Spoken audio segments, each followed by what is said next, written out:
لبنا خالصا، فرمایا جو تیرے ظرف میں یہ دودھ کا گلاس آیا، اس کے پینے سے پہلے اتنا سوچ یہ کہاں سے آیا، کن پروسیس سے گزر کر یہ تیرے پاس آیا۔ تیری بھینس کی رنگت کالی، چارے کی رنگت ہری، گوبر بدبودار، پیشاب بھی پیلا اور بدبودار، خون سرخ، من بین فرس ودم لبنا خالصا۔ انہی پروسیس میں سے گزار کر خون کی نالیوں سے، جن راستوں میں گوبر بھی موجود ہے، خون بھی موجود ہے، انہی راستوں میں سے دودھ شفاف تمہارے لیے نکالنے والا کون؟ صادق آباد والو اونچا بولو، یہ خالص اور شفاف دودھ تمہیں پلانے والا کون؟ اللہ رب العالمین کی اکیلی ذات، اس میں خون کی سرخی کو بھی شامل نہیں ہونے دیتا، گوبر کی بدبو کو بھی شامل نہیں ہونے دیتا، بھینس کی سیاہی کو بھی شامل نہیں ہونے دیتا، پیشاب کی پلاہٹ کو بھی شامل نہیں ہونے دیتا، چارے کی ہریالی کو بھی شامل نہیں ہونے دیتا۔ ان تینوں منفی چیزوں میں سے نسقیکم، ہم تمہیں پلاتے ہیں، لبنن خالصا، خالص اور شفاف دودھ۔ جب تو اللہ کا دیا ہوا دودھ خالص استعمال کرتا ہے، پھر اس رب کا حق بنتا ہے کہ تو سجدہ بھی اسی کے لیے خالص کرے، تیرے سجدوں میں ملاوٹ نہ ہو، تیری بندگی میں ملاوٹ نہ ہو، تیری دعاؤں میں ملاوٹ نہ ہو۔ آنکھوں سے ندامت کے اشک جاری ہوں، رب العالمین سے رات کے سناٹے میں اتنا کہہ دیجئے الہ العالمین، اگر تو مجھے نہیں دیتا، اپنے در کے سوا مجھے کوئی در تو بتا، اگر تجھ سے نہ مانگوں تو پھر کہاں سے مانگوں؟ پھر دیکھیے رب العالمین کی رحمتوں کی برکھا آپ پر کیسے برستی ہے۔ کبھی تجربہ تو کر کے دیکھیں، اللہ سے ایسا مانگ کے تو دیکھیں۔ ہمیں اصل میں اس چیز کا احساس نہیں ہے، بندے کیسے اللہ کے بن جاتے ہیں اور اللہ بندوں کا کیسے ہو جاتا ہے، ہمیں نہ اس کا تجربہ ہے، نہ ہم نے کبھی اس کی کوشش کی۔ ایک دن چیچا وطنی میں پروگرام تھا، میں ملتان ایئرپورٹ پہ اترا، وہاں سے کچھ ساتھی چیچا وطنی کے مجھے لینے آئے، جو لینے آئے جن کی گاڑی تھی وہ وکیل صاحب تھے، اور جہاں پروگرام تھا اس ادارے کے، وہ چیچا وطنی میں بہت بڑا ادارہ ہے، اس کے والد اس کے محتمم تھے۔ وہ جو وکیل صاحب تھے، راستے میں باتیں ہو رہی تھی تو انہوں نے مجھ سے ایک مسئلہ پوچھا، کہنے لگے قاری صاحب یہ کیا ہو سکتا ہے؟ میں نے کہا کیا ہو سکتا ہے؟ کہنے لگے ہمارے علاقے میں یہ جو مولانا عبد المنان گوجرانوالا والے، میرے خیال ہے نور پوری کہلاتے ہیں، جی مولانا نور پوری رحمہ اللہ، بولے یہ ہمارے علاقے میں آئے، انہوں نے جمعہ پڑھایا یا درس دیا یہ مجھے اب صحیح یاد نہیں، انہوں نے کچھ بتایا کہ وہ جمعہ تھا یا درس تھا،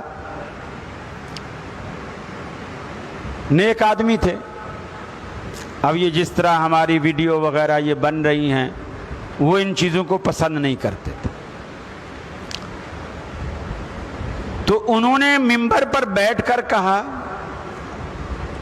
میری کوئی تصویر نہ بنائے، میری کوئی مووی نہ بنائے، میری کوئی ویڈیو شیڈیو نہ بنائے۔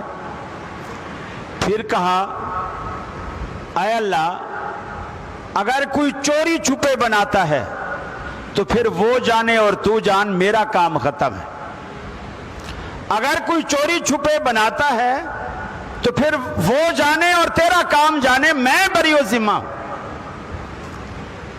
اس وکیل نے بتایا کہ میں نے ان دنوں موبائل آئے تھے اور وہ امیر آدمی تھا، تو میں نے ایک مہنگا موبائل لیا کیمرے والا اچھا، تو میں نے کہا چلو میں نے نیا موبائل لیا ہے تو پہلے ہم ایک نیک آدمی کی، عالم دین کی، بزرگ کی ہم ویڈیو بناتے ہیں۔ بولے میں چھپ کے کیمرے سے وہ ویڈیو بنانے لگا، عالم کو بھی پتہ نہیں ہے، مجمع کی بھی پیٹھ ہے، میں پیچھے بیٹھا ہوا ہوں، لیکن میں دیکھ رہا ہوں کہ ویڈیو نہیں بن رہی، ویڈیو نہیں بن رہی۔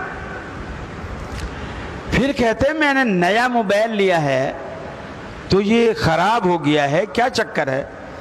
میں مسجد سے باہر نکلا جمعے کے دوران، جمعہ ہو رہا، گیٹ کے باہر نکل کے میں نے گلی کی تصویر بنائی تو ویڈیو بن رہی ہے۔ پھر میں واپس اندر آ گیا، پھر میں نور پوری صاحب کی طرف کیمرہ کر کے وہ آن کیا تو کالا کالا ہو رہا ہے، اس کی تصویر ہی نہیں بن رہی۔ وہ مجھ سے پوچھنے لگے کہ یہ کیا ہو سکتا ہے؟ میں نے کہا ظاہر بات ہے، بات واضح ہے، یہ اس ولی اللہ کی کرامت ہے، جب اس نے یہ جملہ کہہ دیا میری کوئی ویڈیو نہ بنائے، اور اگر کوئی چوری چھپے بناتا ہے تو اللہ پھر تو جان اور وہ جانے۔ جب اس نے معاملہ اللہ پہ چھوڑ دیا پھر اس معاملے کی حفاظت بھی تو اللہ نے کرنی تھی نا۔ باہر کیمرہ کام کرتا ہے، جیسے مسجد میں آتا ہے کیمرہ کام چھوڑ دیتا ہے۔ میرے بھائی جب بندہ اللہ کا ہو جاتا ہے پھر اللہ اس کا ہو جاتا ہے، اور یہی تو سب سے بڑی طاقت ہے، سب سے بڑی طاقت جس کو آج تک ہم نے طاقت سمجھا ہی نہیں۔ میرا ماموں، میرا خالو، میرا تایا، میرا پھپھا، میرا بھانجا، میرا بھتیجا پولیس میں بڑی اچھی پوسٹ پر ہو، کوئی ایس ایچ او ہے، کوئی ڈی سی ہے، کوئی کمشنر ہے، کوئی مجسٹریٹ ہے۔ ہمارا اگر کسی سے پھڈا ہو جائے تو آپ نے دیکھا ہوگا محلے والے کس طرح کی دھمکی دیتے ہیں، اوئے میں ایسے چوکا بھانجا ہوں، اندر کرا دوں گا، مجسٹریٹ میرے ماموں ہیں، کمشنر میرا پھوپھا ہے، یہ ہم دھمکی دیتے ہیں کیونکہ ہماری نظر میں یہ طاقت اور یہ پاور ہے۔ لیکن ایمانداری سے بتائیے کبھی کسی نے کسی کو یہ دھمکی بھی دی کہ میں اللہ کا بندہ ہوں، اللہ سے کہہ دوں گا؟ کبھی کسی نے دھمکی دی؟ نہیں۔ کیوں؟ ہماری اللہ سے یاری ہی نہیں ہے، اللہ سے کوئی رشتہ ہی نہیں ہے، اللہ سے کوئی تعلق ہی نہیں ہے۔ اب آپ دیکھیے نبی کریم صلی اللہ علیہ وسلم کیا فرماتے ہیں۔ آپ لیٹے ہوئے ہیں، دوپہر کا ٹائم ہے، جنگل ہے، چھوٹی چھوٹی جھاڑیاں ہیں، صحابہ بھی الگ الگ جھاڑیوں کے سہارے سائے ڈھونڈ کے وہاں لیٹے ہوئے ہیں۔ آپ بھی ایک جھاڑی کے پاس تھوڑا سا سایہ ملا، آپ وہاں لیٹ گئے۔ آپ کی جو تلوار تھی آپ نے ایک جھاڑی کی لکڑی کی ڈنڈی کے اوپر اٹکا دی، آپ کی آنکھ لگ گئی۔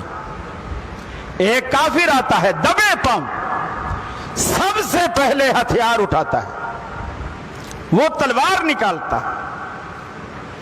تلوار نکالنے کے بعد اب ہتھیار اس کے پاس ہے اور اس کو پتا ہے اللہ کے رسول اب خالی ہاتھ ہے۔ بڑے روم سے اللہ کے رسول کو اٹھاتا ہے اور اٹھا کے کہتا ہے بتا اب تجھے میرے ہاتھ سے کون بچائے گا، بتا تجھے میرے ہاتھ سے کون بچائے گا۔ ہم ہوتے تھر تھر کانپتے، ہاتھ جوڑتے، تیری بڑی مہربانی یار، تو کرم کر، تیری میں سچی بات ہے ساری زندگی تمہارا احسان مانوں گا، مجھے نہ مار۔ میرے آپ کی بولی میں کیا کہتے ہیں، میرے نکے نکے بچے ہیں یار، میرا خیال کر، میرا خیال کر۔ جب اس نے اٹھایا بتا تجھے میرے ہاتھ سے کون بچائے گا۔ یہ ہے ایمان، یہ ہے عقیدہ، یہ ہے توحید۔ یہ سوال سنتے ہی اللہ کے رسول نے ایک لمحے کے لیے نہیں سوچا، فرمایا اللہ مجھے اللہ بچائے گا۔ اللہ سے یاری جو تھی، اللہ سے تعلق جو تھا، اللہ سے رشتہ جو تھا، راتوں کو اٹھ اٹھ کر اللہ سے یاری پکی کرنے کے لیے اس کے حضور رو رو کر راتیں گزرتی ہیں، حتیٰ کہ اللہ رب العالمین کو یہ کہنا پڑا کہ اے حبیب قم اللیل الا قلیلا، قم اللیل الا قلیلا۔ ہمیں تو ابا کہتا ہے اٹھ نماز پڑھ بدبختہ نماز پڑھ، اور اللہ کے رسول کو اللہ کیا کہتا ہے؟ قم اللیل الا قلیلا، میرے حبیب رات کو نماز پڑھا کرو لیکن تھوڑا پڑھا کرو، سویا بھی کرو، سویا بھی کرو۔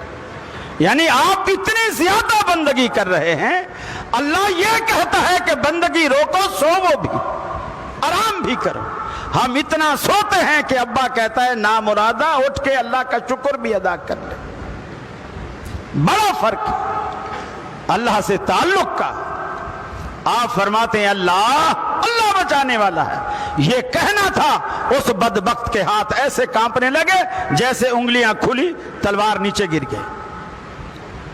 آپ نے تلوار اٹھائی، فرمایا اب تو بتا، مجھے تو میرے رب نے بچا لیا، اب تو بتا تجھے کون بچائے گا، تجھے کون بچائے گا؟ یہ ہوتی ہے رب سے یاری۔ اسی لیے قرآن میں اللہ کے حبیب نے کفار کو چیلنج کرتے ہوئے فرمایا ان ولی اللہ الذی نزل الکتاب وہو یتولی الصالحین، میرا دوست اللہ ہے اور وہی صالحین کا دوست ہے۔ سارے کے سارے جمع ہو جاؤ، میرے خلاف تدبیریں بناؤ، مجھے مہلت نہ دو۔ کفار نے کہا تم اکیلے ہمارا کیسے مقابلہ کرو گے؟ آپ نے فرمایا ان ولی اللہ، میں تمہیں اکیلا دکھتا ہوں، میں اکیلا ہوں نہیں، میرے ساتھ اللہ ہے۔